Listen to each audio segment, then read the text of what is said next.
We are I can talk very slowly or fast. we're recording and I'm actually doing this live Oh yeah. today on YouTube and then it'll go on the podcasting apps afterwards. Hold on, I forgot to record in Logic. This is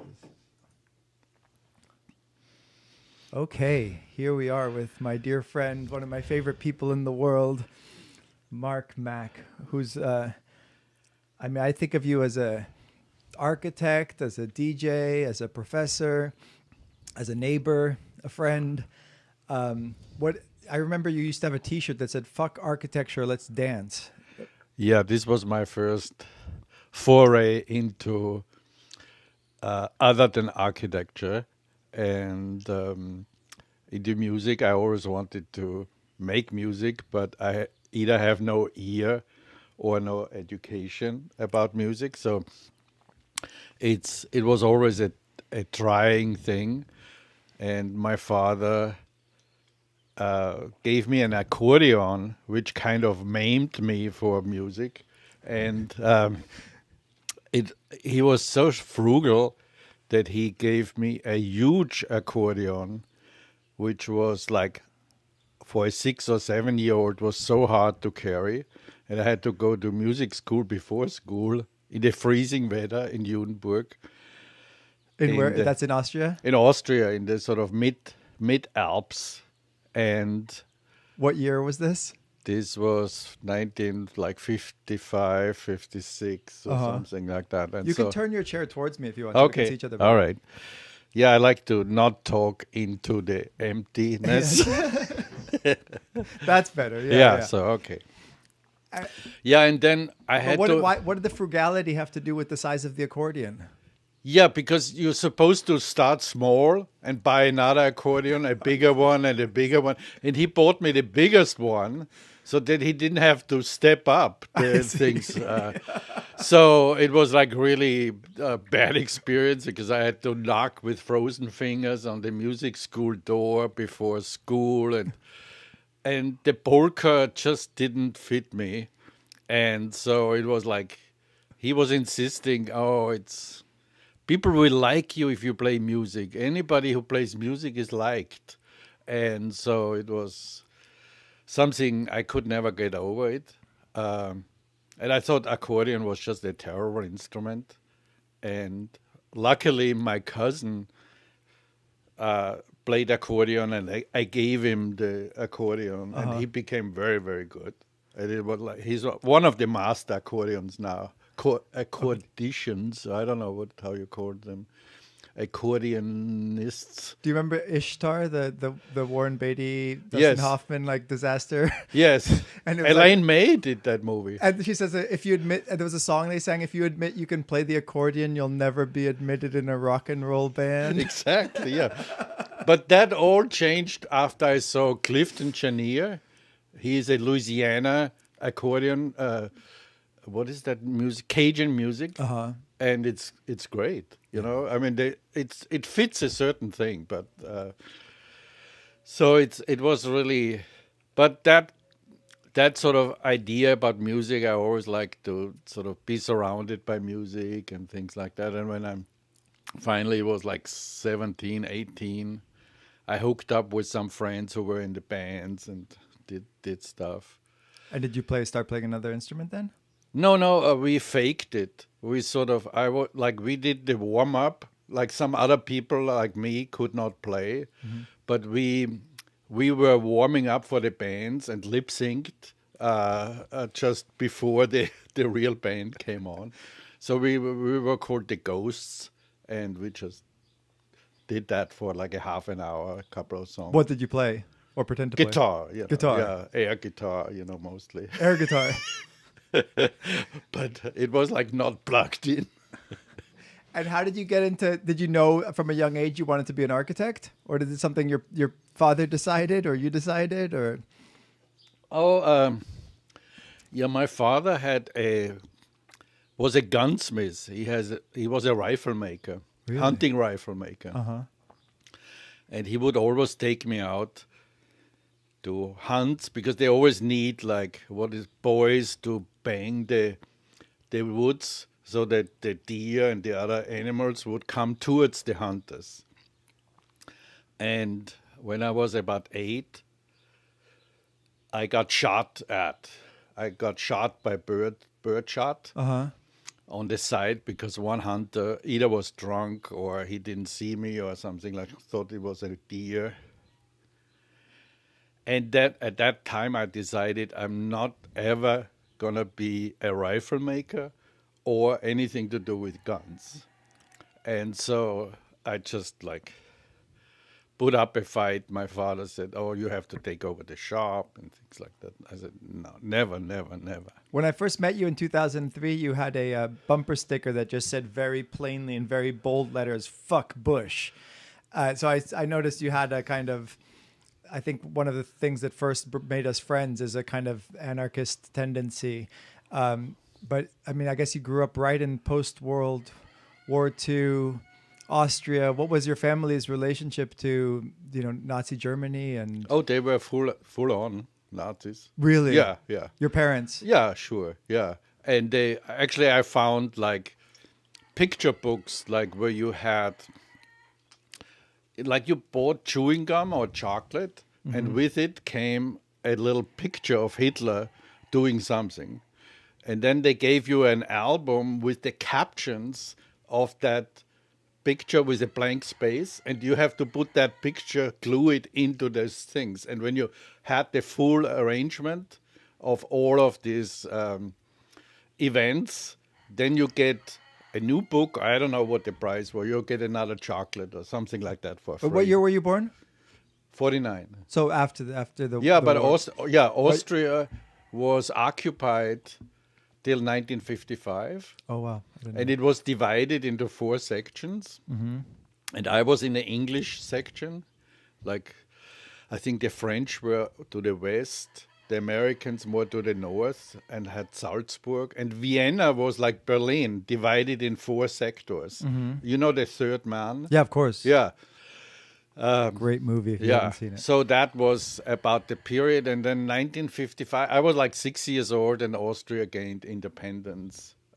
But had to declare neutrality and stuff like that. Did your parents come around to understanding that the Nazis weren't so great, or were they looking back Well, on they, it as... they kind of probably they got assimilated a little bit, But my name Helmut is a very German name. My brother Herfried is also very German, Yeah.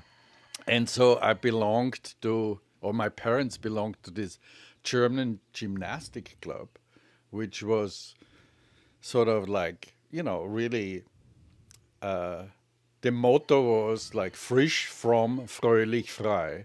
Fresh, pious, happy, and free. That was like the slogan. That was Wow. part of, and the founder was Jan Turnvater. They call him gymnastic father. And we had to do these gymnastics, and then all the people there were pretty Nazis, still Nazis. We call it, they were brown, because the Nazis had brown uniforms. Yeah. And the code word for us were, oh, he's brown, he's very brown, or he's cappuccino, or he's milk coffee, or somehow, like we classified people how brown they How they still, brown were. And what about you? Were you always kind of yeah, more then, radical in your tendencies? Yeah, or- my mother actually was very kind of like, very liberated on some level. She loves to travel. She loves to gossip. She loves to have a good time, and she was a little bit free spirit. My father was very conservative. So she like when I was ready to go to either gymnasium, there was like these 2 choices you have as a 10-year-old. You either go to the humanistic gymnasium and you get a high school degree, which is a matura, where maybe 30% of the population goes through it. And the other level is you go to the normal high school, and then you go to a trade school.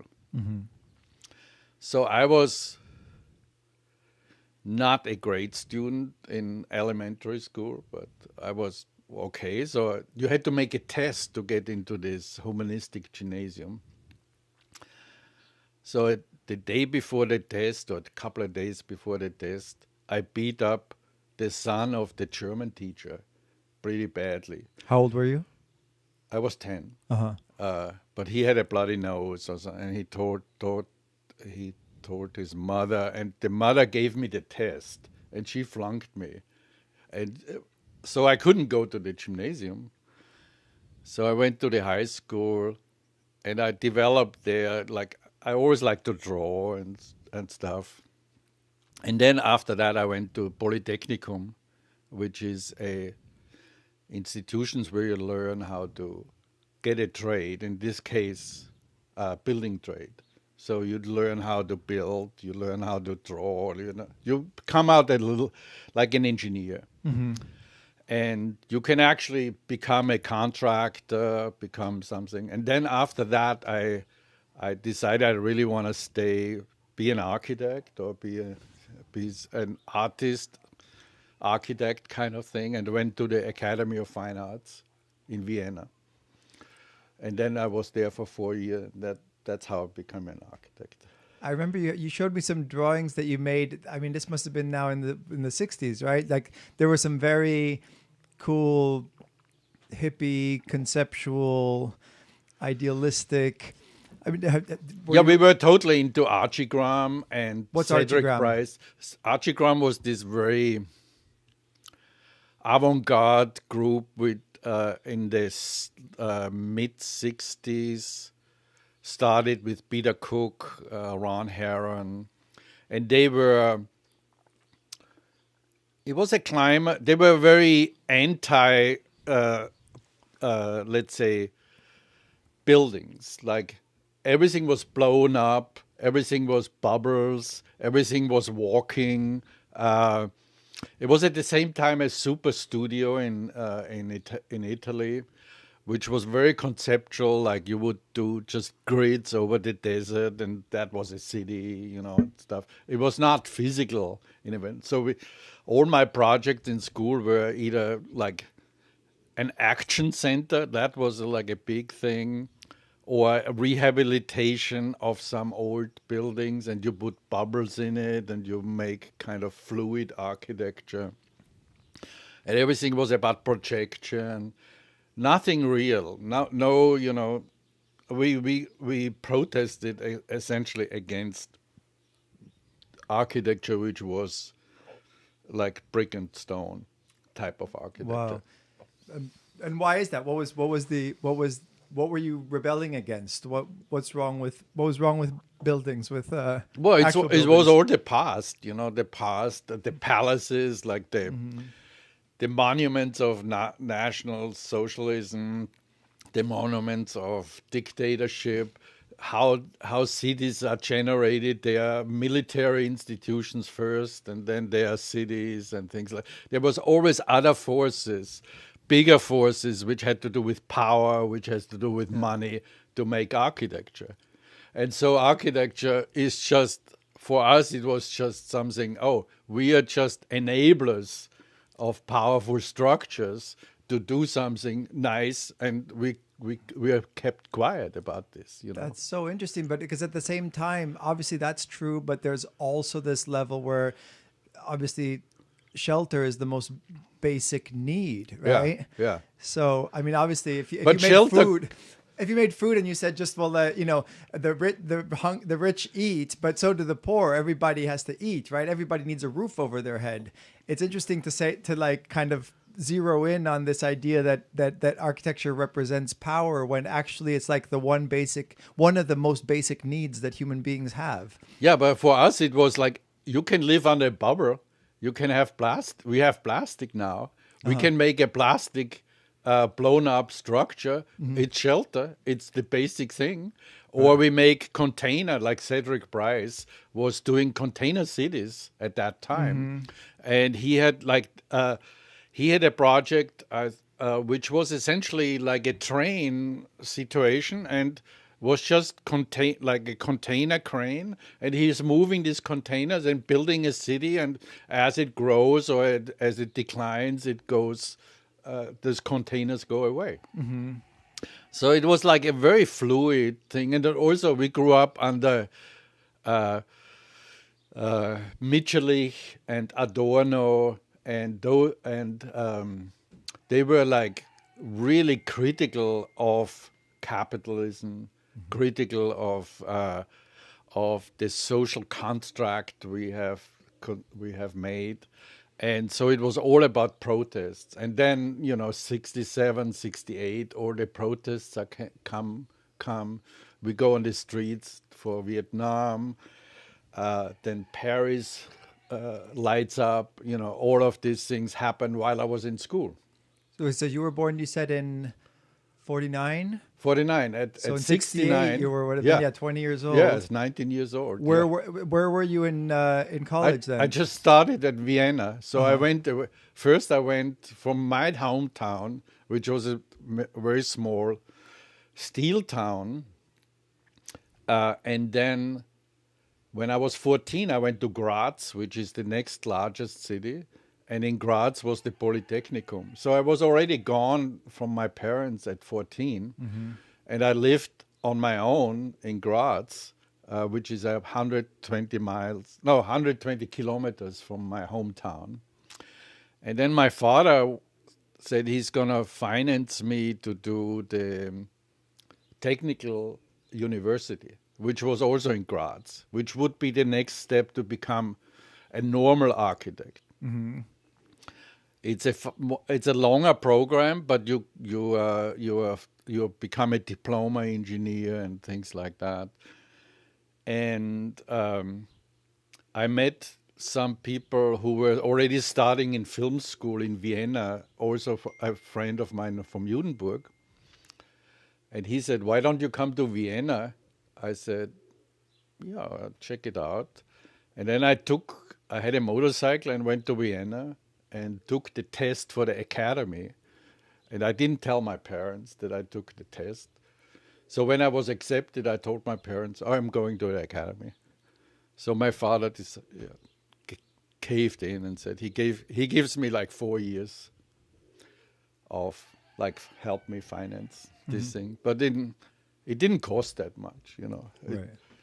It was education was free essentially. But then I started then I had to go to military. Oh, shit. Yeah, it was like it was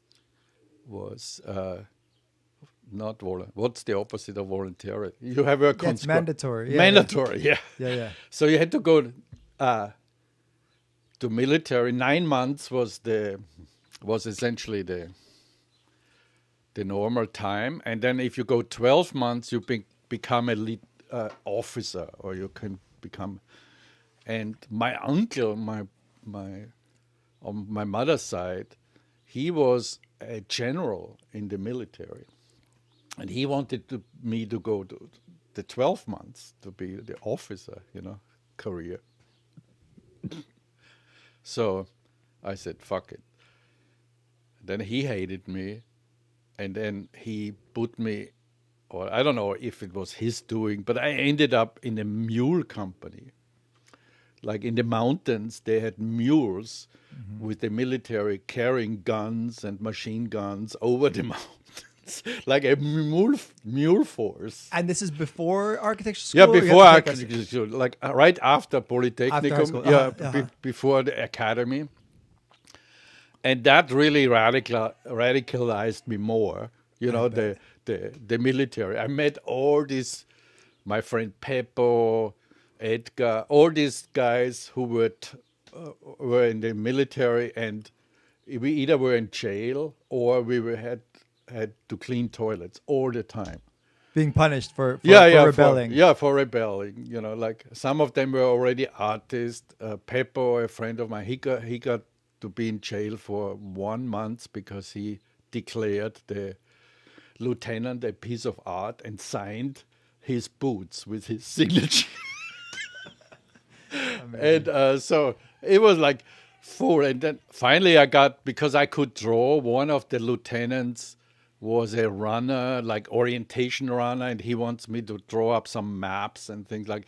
And then I had a really cushy job at the end, last 3 months, and then we started a kind of radical newspaper within the military, and it was this. I don't know if you probably don't remember. These were machines, like you had to turn it and had 3 colors, and you had to like 3 times copy it, and it made a newspaper, or like 1 page.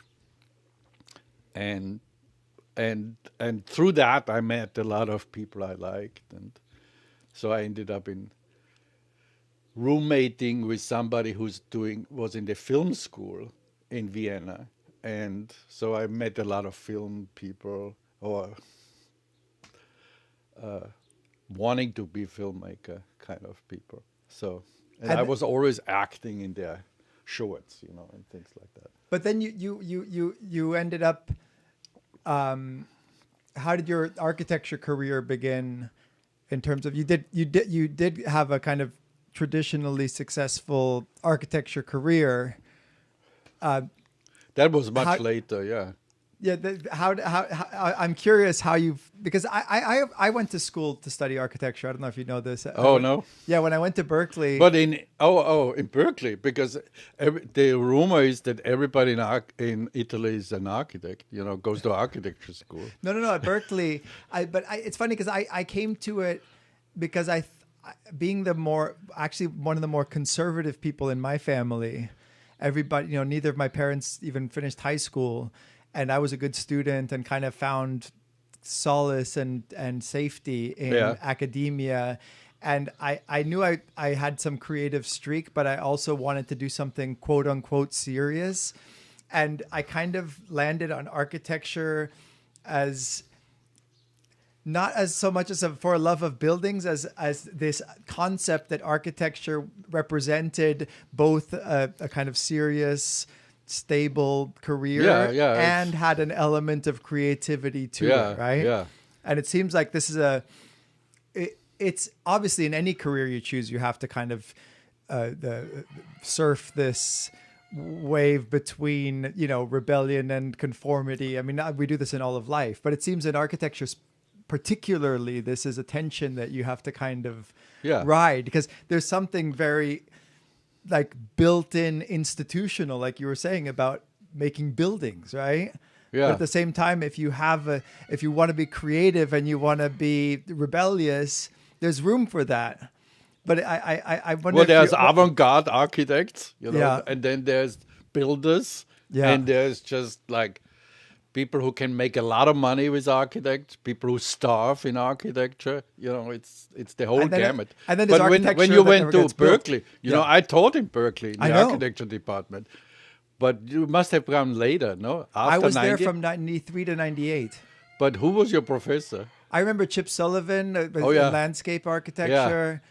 But so what happened is I was drawn to philosophy always, and I took an elective in the philosophy department, and I realized that was my calling. And so even though I ostensibly was an architecture major for 2 years, I was not paying as much attention to architecture as I was to film and philosophy. And I started, so you didn't take a studio or something. I remember staying up all night in the architecture building and making drawings and stuff, but realizing very quickly that this wasn't for me. Yeah. I love it and I admire it. And now I think we're in Bombay Beach, by the way, and Mark is my neighbor and has built the Museum of Unwanted Architecture, which we'll talk about more later.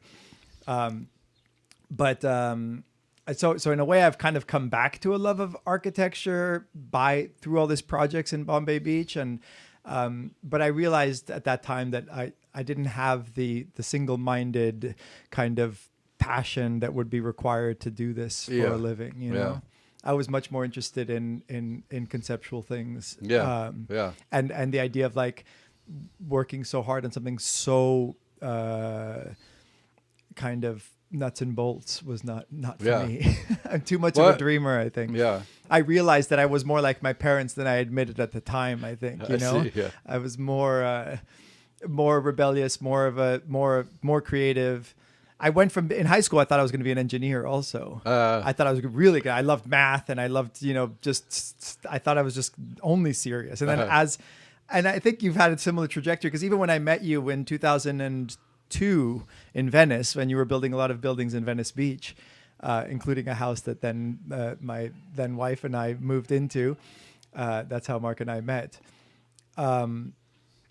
Wait, I lost my train of thought. We were talking about the. What the? So just I'm very interested in engineering. You were engineering. Yeah, I think I'm just very interested in this tension because also in Venice, like at the time, like there was this kind of gentrification happening and these lofts being put up, and some of them were experimental and beautiful, but also represented this real estate, real estate and money coming in. Yeah. I remember seeing a graffiti in this loft development in Venice that said "Make love, not lofts." Yeah, yeah. So I'm very curious about how you think about this because obviously you're a conceptual theorist as well as a practical maker of things, and I just would love for you to talk more about how you kind of ideologically and politically and creatively kind of see this line between kind of holding up the establishment and pushing it forward and also kind of rebelling against it. Yeah, it's very tricky. It's like something which is like how on one level it's so basic that you cannot reward about the basic things, like you have to make money, you have to live, you have to have to pay rent, or you have to do something. You have a child, you want to raise that child in a better way than your parents did, and things like that. So all this, and we don't have universal salary, so it's like you have to go this capitalistic way. And then when I came to, like, I had to sort of almost go backwards because I was very conceptual when I was in school. And then my first job was in New York. That's how I came to America, because a avant-garde group called Haus Rucker hired me in Austria to go to America to do their project. And the project was how to build rooftop attachments to the existing fabric of New York City. And so I spent 6 months just on rooftops in New York. And it was an incredible experience to just walk around on roofs and things like that. And we make bubbles essentially on roofs, It's a lightweight construction. And then somehow I got really, this is another story why I always wanted to come to California and things like that. But New York for me tell it.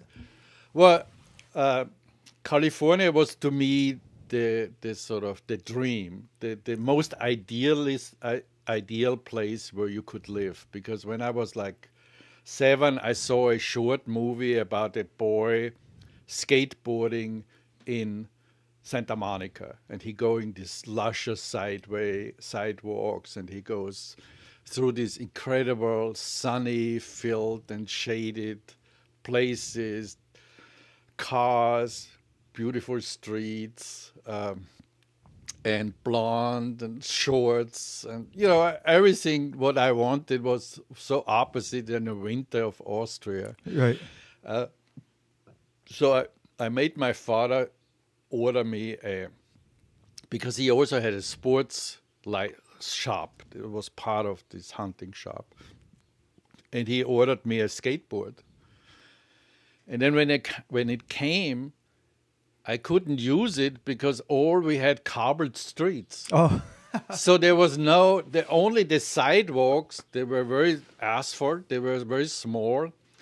And I was like running down the sidewalk with the skateboard, and people cursed me, like, what the fuck you doing with this thing? You're injuring people. Other people had to walk into the street because I was coming down.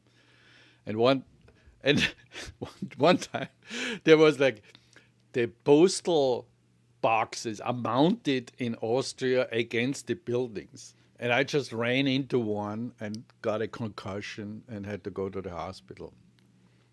And so they took my skateboard away. So then, and then, you know Stefan Zweig? Stefan Zweig, the author. Well, he wrote. Oh yeah. He wrote a book about chess.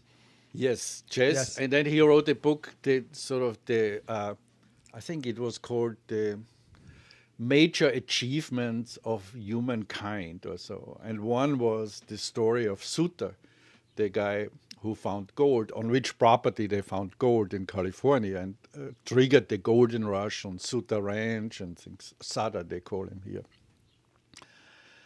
And at one passage, they describe this valley when Sutter arrived, the orange tree. But it was probably manufactured because when the pioneers came, there were no oranges probably here. But it was this sun field full of orange trees and sun and lakes and oaks. It was just stuck in my head, you know, the whole thing about what California is the paradise. Yeah. So I want to end up in California. So when in New York, it kind of got tired. It was just living in Soho, and that gentrification just getting started there, with manufacturing moving out, artists moving in, and so I got like a little bit overly poisoned by this whole like world of artists and conceptualism because they live on a certain level, and lost sort of the basicness. So I came to California and wanted to be more kind of live on the country, live on a farm or something like that. So it's like becoming more of a hippie essentially. But I had no skills on that level. So one of my skills was still architecture. So I started, came to LA and contacted rock and roll musicians and announced myself an architect to rock and rollers. Oh. So I wanted to do rock and roll architecture. Is this how you ended up building Andy Summers' house? Kind of like, but this was like a little bit later. Okay. Yeah. But so I made this little brochure because Archigram which was my favorite architecture group, they just built a pool house for Rod Stewart in England. So this was my thing, my proof that rock and rollers can also do modern architecture, not live in these Tudor mansions or these ghastly houses in Hollywood, which they just rent and trash, you know, and things like that, or Laurel Canyon and stuff like that. And my one of my absolute heroes was Frank Zappa, you know, and Mothers of Invention. That was my ideal music. So I tried to make contact with these people. And he had a studio that was had a funny name with the Muffin Factory or something. Yeah, I mean, he made up all these amazing names. Yeah. And he had everything, Captain Beefheart and all of these people were kind of around at that time in Laurel Canyon. And so I tried to get in touch with him. It was very hard at that time to actually get to know these people. Of course. And I got like on the phone, I got Mick Fleetwood, Elton John, and Frank Zappa on the phone. And they said, we are not interested in architecture. I want to have a castle in Norway or Ireland or something like that. So I ran out of money. Then I went to Berkeley because my girlfriend at that time got a job in sociology in the architecture department in Berkeley. So I what year was this? 76, 75. Yeah. So we started to live together in Berkeley, and I started renovating the house she bought.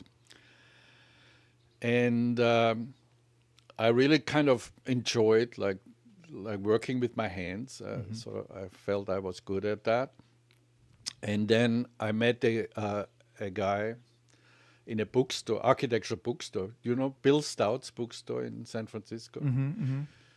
Yeah, Bill Stout told me, "Oh, this guy comes in, he buys the same books as you. You should meet him." So he lived in Napa.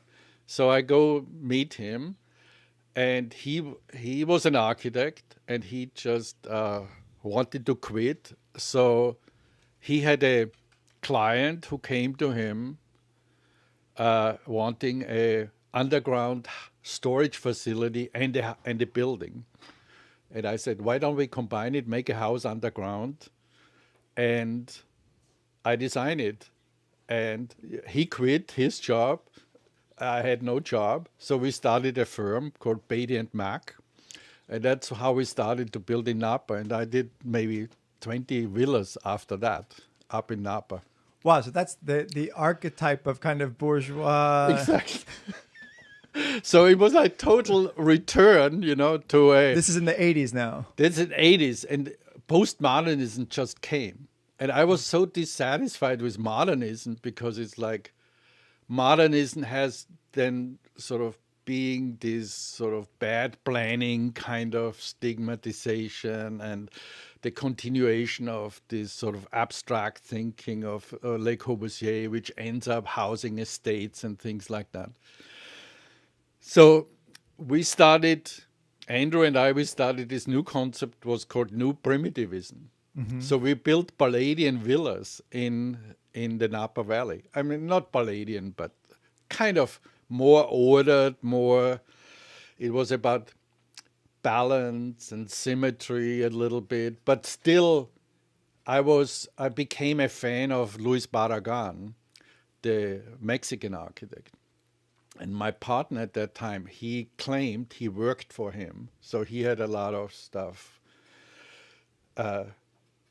on him, and in his mind he liked that architecture as well. But what I later found out, Barragan, he was a very good architect, but he was independently rich, and he just did whatever he wanted, and he did this colorful mixture of modern and indigenous architecture with beautiful poetic spaces and things like that. And so we went to Mexico to visit him and stuff like that. And we built Palladian, Barragan-inspired buildings in Napa Valley. The first client was actually Goldman. He wrote One Flew Over the Cuckoo's Nest.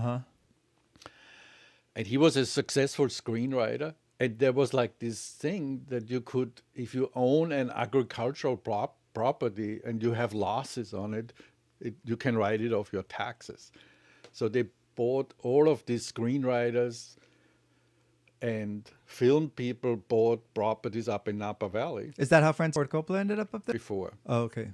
Because he was in San Francisco and he had like relative up there, and he started this thing earlier. But it's just when the wine thing started, Mondavi and all these things got now boutique wines. They didn't make jug wines anymore, so that whole thing sort of developed. And we were like, of these kind of wineries up there. And then how did you end up teaching at Berkeley? Was that through this work here? Yeah, and then I got, in maybe 5 years, or within 2 or 3 years, we were like, oh, we are this kind of new type of postmodern architects, successful. I got 40 under 40, on these lists and things like that. All of a sudden it was very successful. Everybody wanted a house and things like that.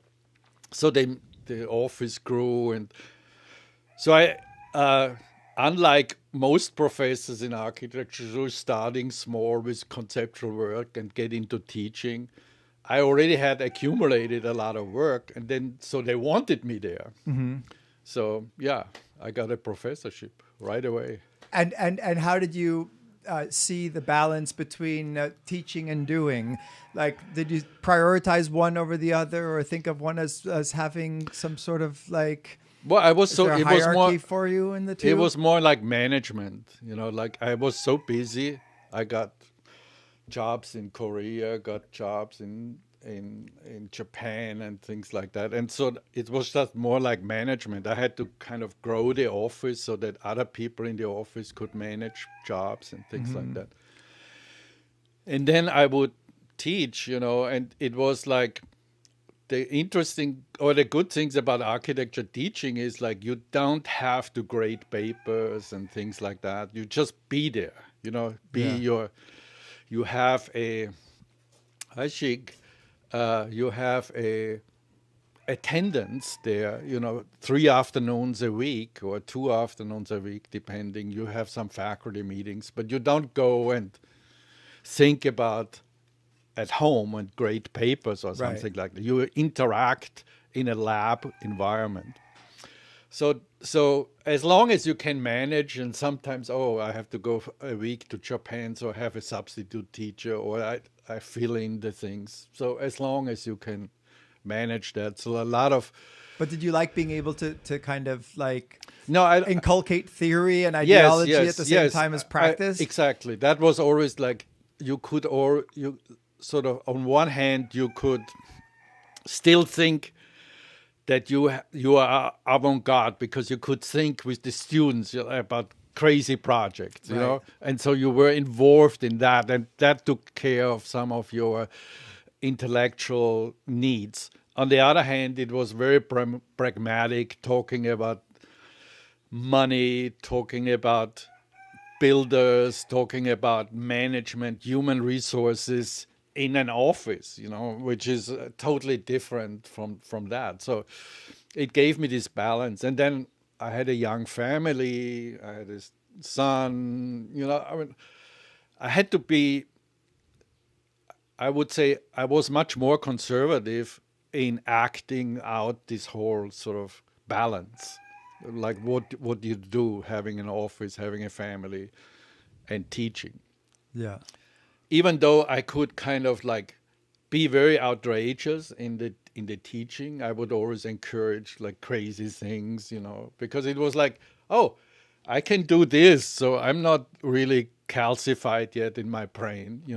I can still think big or avant-garde and things like that. So it was an interesting balance in a way. But more I got this like later, more I got this like into the academy, more dissatisfactory it became. Because like if you're a tenured professor or a full professor, then you have to take care of other courses. It becomes a little bit more work. Yeah. You're not just flying in and doing a lecture and doing this and things like that. So Did that happen to you? yeah, because then the balance kind of shifted. Oh, I can't do the office and teaching at the same time I used to be. So I became more of a teacher, getting involved in the school. And then that was until like 86 or no. Yeah, in that period, 86, 80 to 89. And then I came to, I was really kind of worn out from that kind of process, too much work and stuff. So, and San Francisco has no summer. So I decided we're going to rent a house in Venice and come here for the summer to just Venice, live. California. Venice, California. Yeah. To live in the sun, to have a really summer. So my wife and my son, we came here, rented a house on Rose near the beach. It was wonderful. And then we walked the canals, and my wife said, this is the place where I want to live. This reminds me, there's a water. She grew up in Cairo on the Nile. And she, this is a mini Nile, nice weather, things like that. She was always freezing in San Francisco. And she put her foot down. And we saw a house for sale. We made an offer, got it, and moved to Venice. And you had to leave Berkeley. I was still there. But then I had to, I kind of like then approached UCLA if they transfer me. Mm-hmm. But it wasn't really possible, so I had to reapply for UCLA and then quit Berkeley, and that took 3 years. But you became a professor at UCLA then. Yeah. And did you like teaching at UCLA as much as at Berkeley? Yeah, well, UCLA was better in a way because it had no undergraduates. It was only graduate school. I see. So it was like the level was like even more intellectual. Mm-hmm. And it was a small department. It was like we were only eight teachers. Oh, wow. So that was, and it was a little bit easier, the teaching schedule. And then I had to move my office. I had 2 offices for a while, and one in San Francisco, one in Venice. Okay, so I want to talk about gentrification some more, because I think you gave a lecture. You've been involved in all the biennales that we've done here in Bombay Beach, and I always thought Bombay Beach is the last place in the world to become gentrified. I think probably it reminds me most in the world of like Cité Soleil in Haiti, right? It's like so far from any sense of like bourgeois existence. There's not one shop, there's not one billboard, there's not one gas station. The whole town is crumbling to pieces. And yet Venice too, when I was growing up, was a very dangerous, really kind of, godforsaken place in many ways, right? And then artists show up, right? And I think it's wrong to blame the artists. I think that's like saying that blaming the host for the bacteria that's coming on. I think that the parasites are not the artists. The artists are the ones that are creating something beautiful. The artists are the fertilizers. Exactly. Yeah. And then it seems, I watched this happen with you in Venice, right? Like at first it's like great, kind of authentic people and real creativity happening, a real sense of the edge. I think even physically, you feel like you're on the edge of Western, of the coast. So you feel like you're in this both metaphorically and literally edgy place. Yeah. And then I remember little by little, at the same time, one great person would leave because it was too expensive, and one not so great person would move in, and you'd be like, "Oh, okay, you're here." Yeah.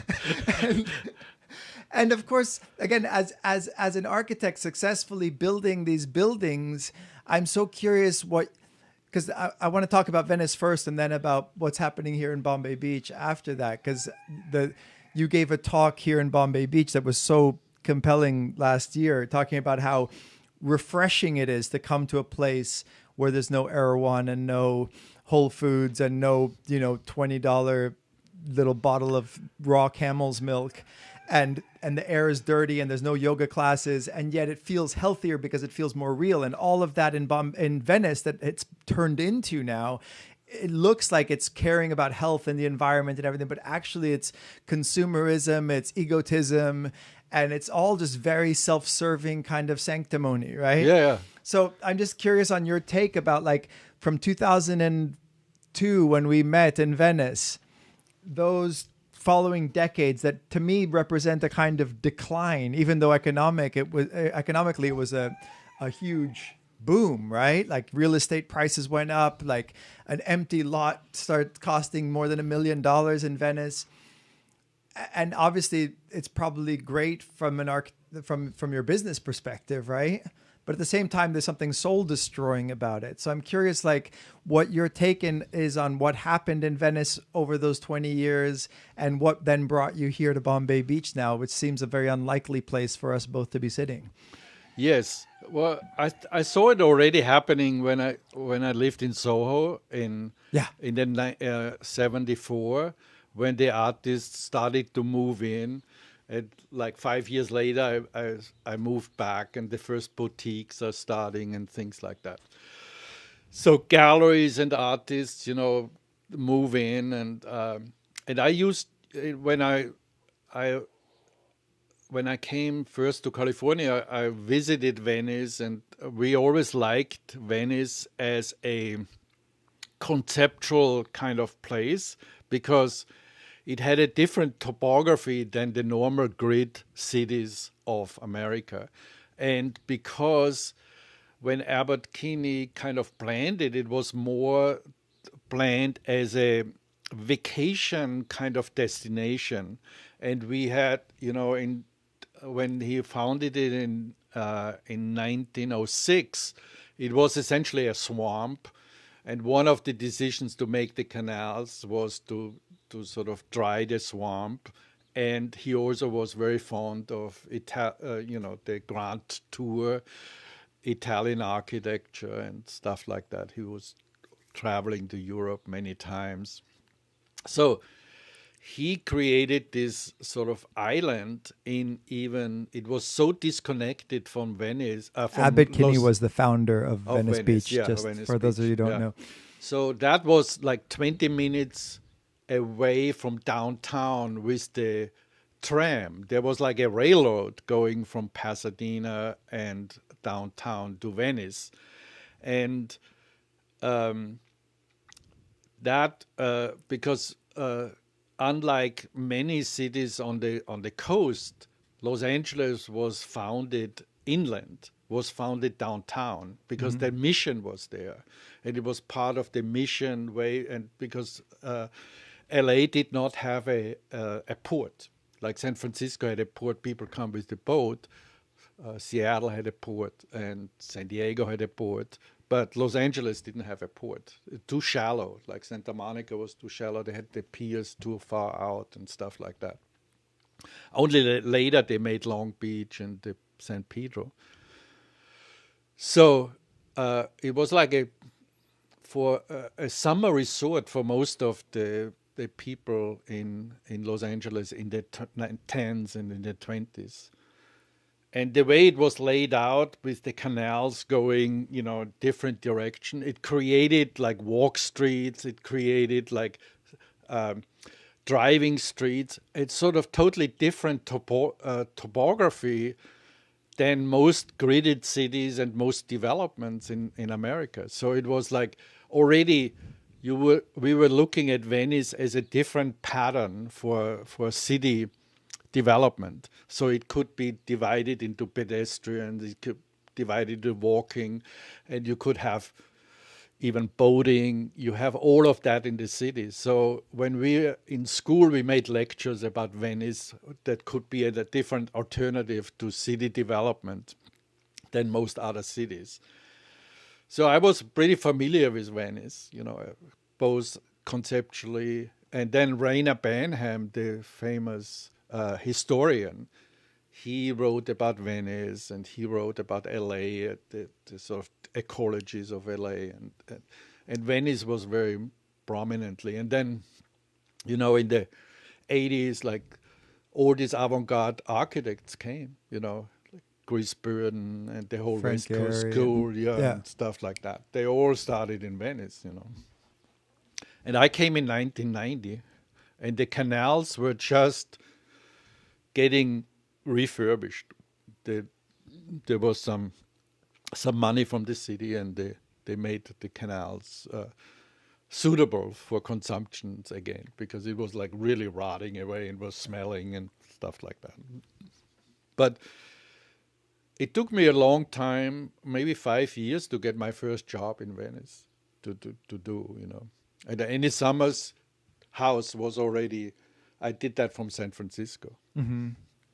Because one of my friends was Jerry Casale from Devo, and I think he introduced me to Andy Summers, and he was gonna build a house, and so he became my first rock and roll architect client essentially. Yeah. And so when you were approached to build like the lofts that we lived in, what was your kind of conceptual, ideological approach? I mean, obviously, well, the color is a huge thing for you. No, but the interesting thing was also what fascinated me a little bit about Venice, and was that they just passed an ordinance, live work. And live work concept was initially intended to give artists a cheaper place to work and live. Because in zoning, in modern zoning, you cannot work and live in the same place. Right. So what they made, the zoning laws changed that if you have an artist in residence or live workplace, you only have residential parking requirement, not commercial parking requirement. That eliminated a lot of parking because, you know, when you have a commercial, you have to allow for whatever parking requirement there is. Yeah. And so that enabled a different type of buildings to be created. And I think I did one of the first artists in living on Abbot Kinney, those 3 houses, which are opposite Intelligentsia. I don't know. But in the end, can artists afford to live in any of these places? No, right? not anymore. Right? Yeah. But I think what always happens is you have the sort of the pioneers which, you know, create like a possibility, like that art and live and work together is sort of a possibility of living in a kind of different world. And then, but the developer only see it, oh, less parking. I can take that type and make money from that. Right. And so, because less parking means, you know, not so much investment and things. So the next thing is a copycat developer who builds up the same type of building, but he wants to attract not the artist, he wants to attract some conservative person, and he makes round windows or he makes a porch, you know, something like that, whatever is more conservative. And then so it goes. And then it gets resold, and every time you step up. And now you have only developers doing these buildings, and the architects, oh, just make me a nice front, you know, make me I know the developers or a client comes to you, I want this, you know, a jacuzzi on the roof, I want a man cave in the bottom and stuff. Those are all kind of development requirements. And then you can do a facade here and there, but I know the program, I'm the client, I pay you, that's it. So that's you got to sell your soul, basically. Exactly, yeah. And so the architect is selling his soul at the same time as the town is losing its soul. Yeah. That must be a little bit depressing for somebody like you, no? Very depressing, yeah. And the whole sort of, I mean, that goes into the, you know, that's just sort of a side effect of gentrification. I mean, that's on the artistic level for an architect, you know. Of course, there's always examples which are pointed out. Oh, this is really avant-garde house, and then, you know, a rich artist now still lives in it and stuff like that. But I mean, there's always sort of. But where you lived, that development was because the developer saw the houses I did on Abbot Kinney, and he bought the French Laundry, that building, you know, that building there, and asked me if I can kind of add to this development. And he was a terrible client, you know. He just wanted me to get it through the building department. Yep.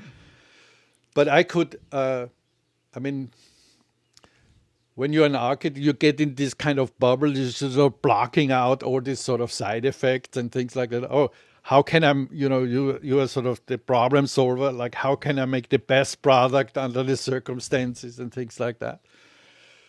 So I wanted to make these buildings which can be very, they can be built out later, essentially. Like the one I did where you lived in, it was very minimum. It just had floors, essentially, and you could do whatever you wanted to do with the space. You can make it more residential or more industrial or more rough or something like that. You know, for us, it was so interesting because we were both there was a series of kind of circumstances that happened that made us both witnesses to this and participants in it. You know, my then wife got very famous, amazingly, you know, just like working in the film business. And so it was like we were both like witnessing with sadness what was happening, but at the same time we were part of this wave, right? We were getting older, like we were been in our 20s and young, like bohemian artists, and all of a sudden there's success and there's and you can see both of course it's a recipe for a lot of mixed feelings, right? Because it enables you to be here. I know. That's what I'm saying. Like, enables me to be here, you know, and on some level. It's the ultimate. It points to a larger issue, I think, of like this tension that we were talking about between rebellion and actually being kind of the pillars of an establishment, you know. And I'm just very curious how that happens. Can you describe a little bit? Because right now I'm looking. We're in this trailer called the Asylum in Bombay Beach. Again, it's a place that has been, by coincidence, also in 1905 it was formed. The Salton Sea became this developer's kind of dream come true. You could have the sea in the middle of the desert. You have the best of Palm Springs. And in a way, it represented the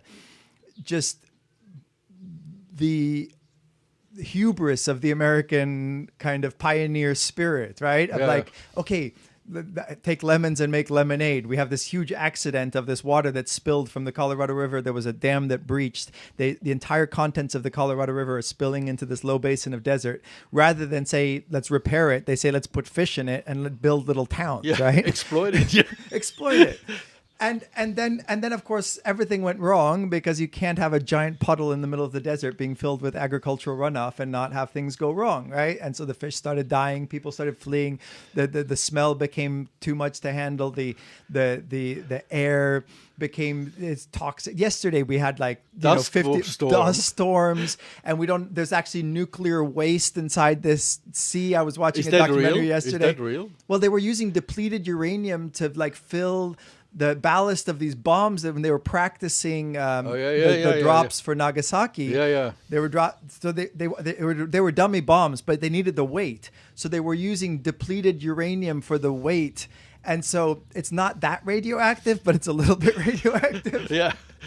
And all the agricultural runoff that's being used to fill the sea is all, you know, chemicals that are being used in agriculture. And now the water rights have been sold to San Diego, and so you have the sea is drying up, and it's like exposing all this potentially very toxic dust. And so I'm looking out the window here. You can't see it, but there's like literally dozens of decaying buildings with graffiti all over them. The town is 80% abandoned. Like I said, there's no commerce here. There's no there's no shops. There's no billboards. There's nothing like that. And that, to an artist, is very attractive. We would rather be expose ourselves to toxic dust and be somewhere that's specific and you know, a kind of blank canvas onto which that we can be creative without all of the, you know, complexities that come from high level commerce that is happening in a place like Venice, where you don't feel like you can make an impact anymore. All you can do is be absorbed by, or maybe if you're Google, right, which has moved into Venice now, where there used to be a nice cafe is now, you know, Snapchat and all of these things. So you have this big money, which I think kind of makes a place very no longer ripe for transformation or interpretation, right? Yeah, I mean, the blank canvas is a good analogy, but also, like, I feel, you know, the ambivalence you feel also, I feel that now it's kind of weird. Like, I feel like now I can afford to be radical again. Exactly. You know, exactly. Because now you, like, all the basic stuff is done. It's like different when you are radical when you're young, because you have no idea what the other side is. But I have been like, I'm not that rich, but I'm well off, you know, and I I can see that level, and now I can afford to be a little different again, in a way. So coming here is also, you don't have all these ingredients around it. You are sort of let loose. Like, you don't have to conform to, oh, your building is getting published in Architectural Digest, or in this, or in another publication or something like that. This is really something you create, and you make, and you do it to your standards, or whatever those standards are. You don't have to conform to any things. You can go low, you can go high, you can go in the middle. And it's like, I feel also like I was always sort of impressed by the time when people built before they had plans, before they had like the architectural profession was actually established. They had master builders, and a master builder, he just knew what he wanted to do and how to achieve that thing, and direct these people to make the carvings and whatever thing. And here, and like, I'm doing this small building here. The Museum of Unwanted Architecture. And I never made a plan, Yeah. I just decided, I'm inverting the roof. It gives me maybe a little bit more room or something like that. It looks like an M. He says it's a coincidence, or it's museum, but I think also it's Mark Mack. And but it's also absurd in terms of a roof, because if there was snow or rain or something, it would not drain properly. It's upside down. It's Yes, basically an inverted roof. Yes. It's wonderfully absurd, right? Which is what we actually embrace here in Bombay Beach, is a certain level of absurdity. Yeah. And then every time I come, I have not been able to make a plan, like, how do I do this, or in advance. I sort of decide things sometimes like the opposite from what I thought I was going to do. Just in the small thing, the kitchen here. No, the kitchen is maybe better there. Oh, maybe tomorrow the kitchen is better here. So it's all kind of like arbitrary, this whole construct we're setting up, the reasoning, why we're doing certain things. And that's so strong in architecture, that you have these sort of guidelines, what is proper, what is functional, what is pragmatic, what is non-functional, what is avant-garde.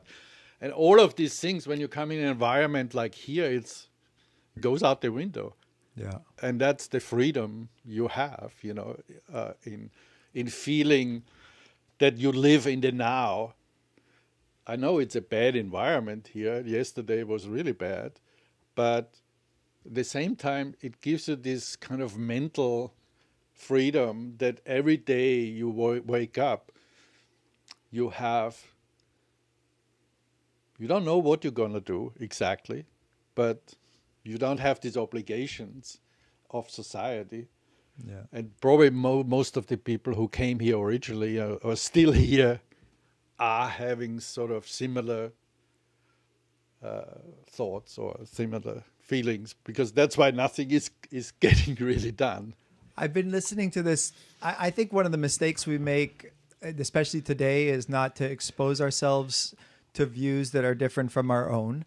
And I think, obviously there's a lot has been said about this, but because of social media, we can just kind of just remain in a bubble of people who agree with us, and it increases polarization. Yeah.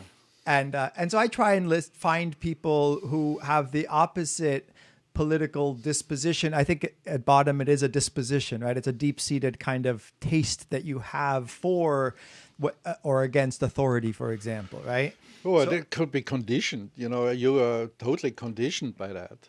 Absolutely. Yeah, but then you have a certain disposition that then you kind of post facto rationalize. It's not like you have reasons and then you come to a kind of political conclusion. I think it's the other way around. It's been studied a lot that we first have the conclusion and then we find the reasons to support it, right? And so I was listening to this conservative philosopher named Roger Scruton. Have you heard of him? No. He was a lord and a professor at Oxford, and he came from a very working class background, like miners. And he described being at the same place as you in 1968 in Paris, and he said, and I saw all these bourgeois, kids who are having their education paid for by their parents, throwing rocks and Molotov cocktails at these actual working class people who, the only thing they had against them was they were wearing policeman uniforms, right?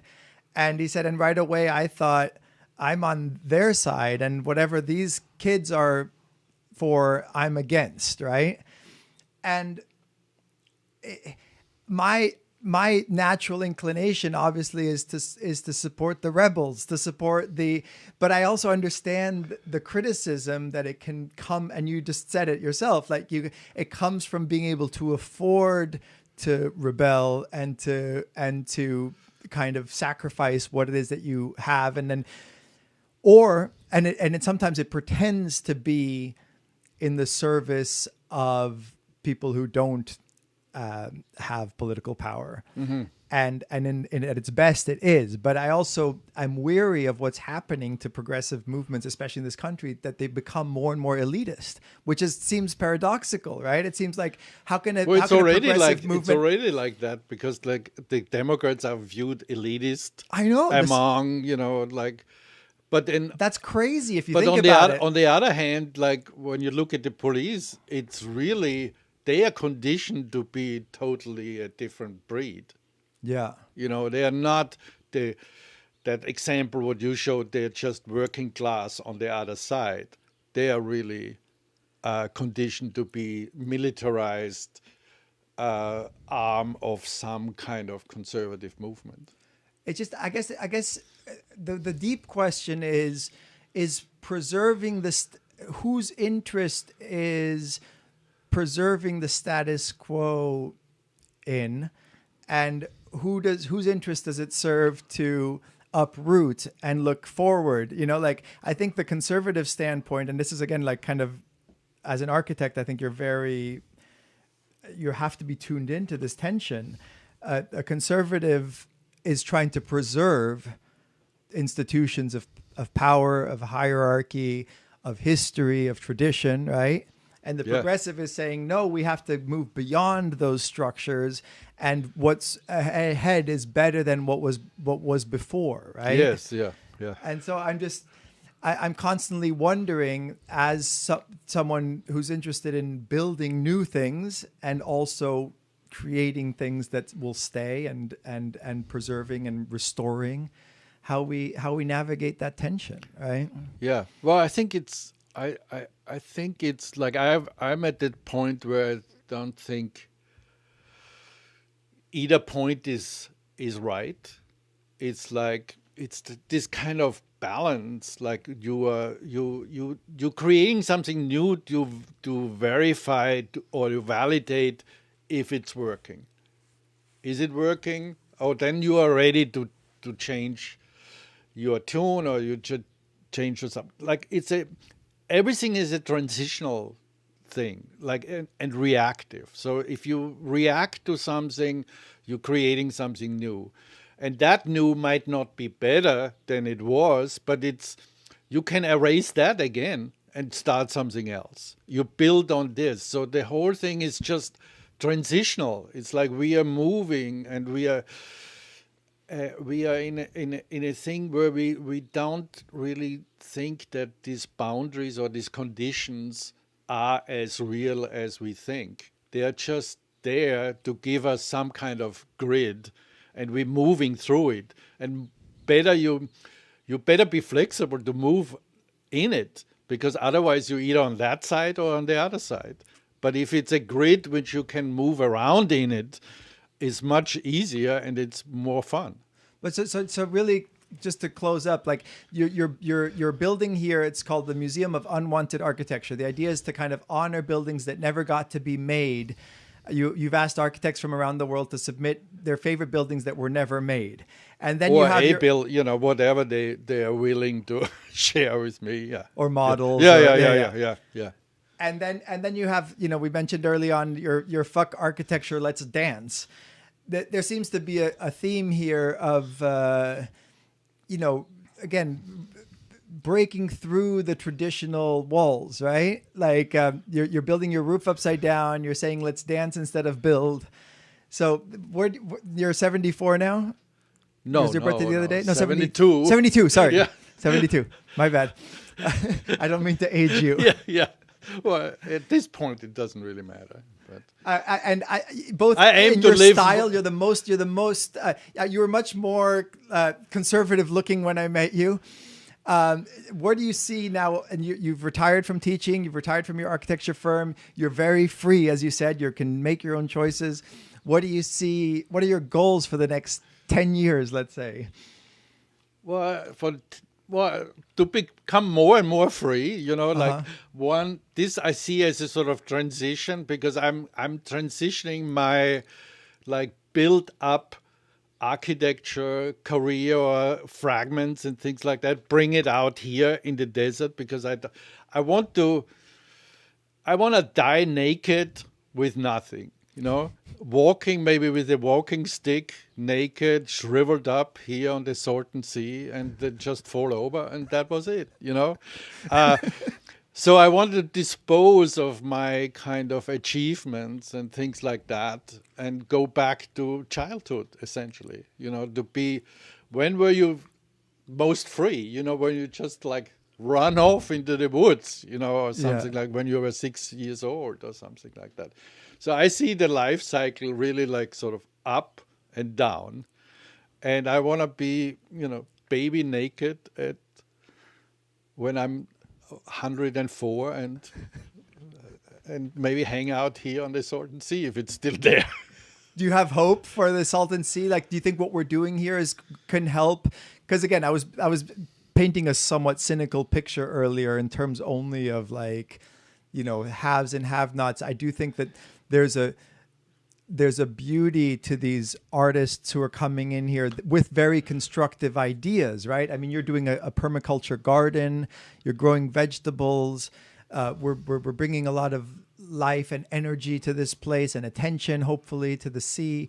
Do you think that there's a tangible hope that these architects and artists and professors can bring to this, godforsaken place? Yeah, I think it's, I mean, the last 5 years is tremendously different coming here, kind of in a way. I mean, always the Biennale was the highlight, and people kind of got the energy together to do these things. But more and more people live out here, and for a longer period of time, they will make more and more investments. And my son is helping me, and he's really into gardening. And he would say, he's also a professor. He's also a professor. And he's like saying, if we plant this tree, this will be a shade tree. And I say, shade tree when? In the next 40 years? And how should we design it? For shade now or for shade forever? So I think if we could find out what kind of tree we can plant, which can create this kind of microclimates lot by lot and things like that. I think it can make the Palo Verdes in a nice place. But I have no hopes that it will be paradise again or whatever. It will always be this kind of funky place where you don't have to get a building permit, and where Let's hope. That we have to keep. That is sort of like, we don't want even. I don't want to improve my thing in a way that I want to have a real tile floor or something like that. Or it has to be this fluxus, this idea of impermanence, and because permanence, like all these idealistic things about permanence, lead to disaster. Yeah.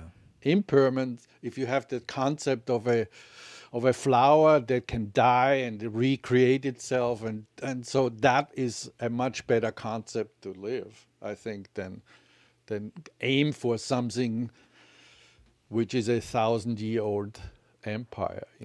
Your story of the tree reminds me of there was a story of a French general in Indochina in the 50s, and he comes home to his Vietnamese gardener and says, I want you to plant tomorrow morning. I want you to plant this tree I saw today. I really love it. And he has the seeds.